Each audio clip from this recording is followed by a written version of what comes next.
Bienvenue. Aujourd'hui, on aborde un sujet fondamental, mais parfois un peu oublié, Hmm, la santé mentale. oui, souvent dans l'ombre de la santé physique. Exactement. On va s'appuyer sur des idées tirées de comprendre la santé mentale, un voyage intérieur. L'objectif, décrypter ce que c'est vraiment et comment on peut en prendre soin. Une exploration nécessaire. Alors, pour commencer, c'est quoi exactement la santé mentale?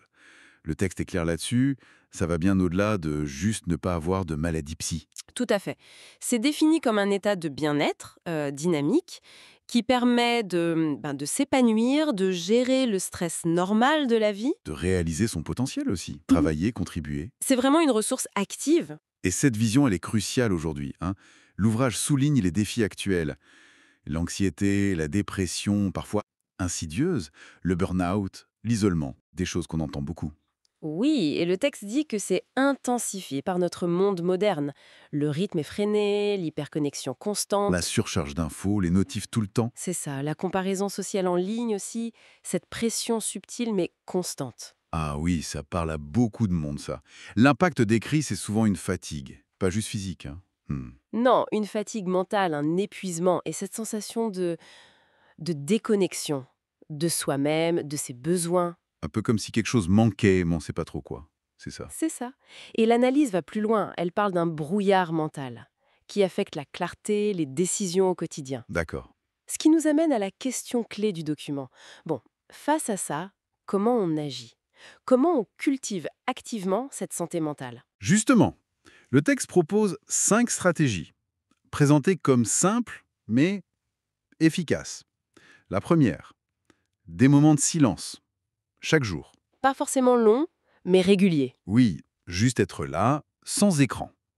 Mais si l'esprit est super agité, ce silence, il est, comment dire, il est bénéfique quand même. Bonne question. En fait, le texte suggère que le but, c'est moins le silence absolu, qui est dur à atteindre, que de réduire la stimulation extérieure, délibérément. Créer un espace en somme. Voilà, pour que le système nerveux ralentisse un peu, même quelques minutes. La régularité serait plus importante que la durée. C'est une sorte d'hygiène attentionnelle. D'accord. Hygiène attentionnelle, j'aime bien. Et ensuite, Ensuite, exprimer ses ressentis. À un ami, dans un journal ou avec un pro. Le fait de mettre des mots, c'est présenté comme un outil puissant. pour organiser ses pensées, peut-être diminuer l'intensité. Oui, exactement. Ça aide à structurer et à prendre un peu de distance. Logique. Troisième piste, le mouvement. Mais pas besoin d'être un athlète, c'est ça? Non, pas du tout. Marcher, danser, s'étirer. Le texte lie ça directement à la physiologie. Ah oui, comment ça? Le mouvement aide à métaboliser les hormones du stress, comme le cortisol, et ça libère des endorphines.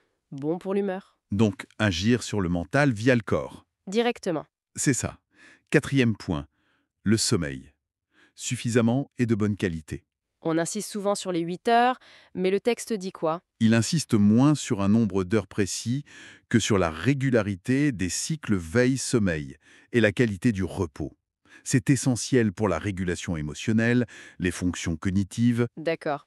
Essentiel. Et la cinquième piste? Limiter la consommation numérique. Consciemment.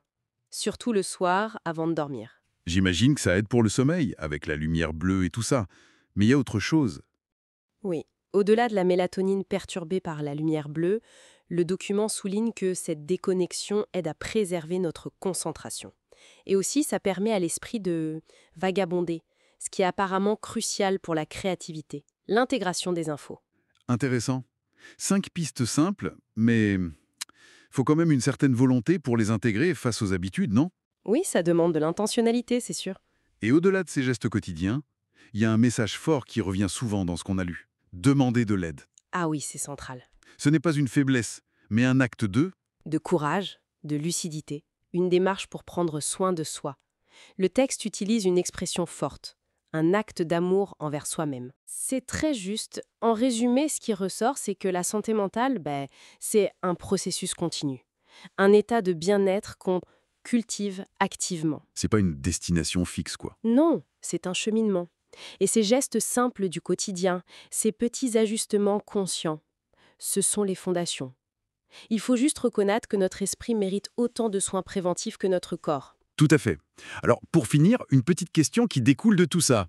Parmi ces pistes, le silence, l'expression, le mouvement, le sommeil, moins de numérique, quelle serait la toute petite étape, le premier pas qu'on pourrait faire peut-être dès aujourd'hui? Une question à se poser individuellement. Oui, pour nourrir cet équilibre intérieur. L'invitation finale du texte est simple, mais profonde. Prendre soin de soi. Avec constance et avec douceur.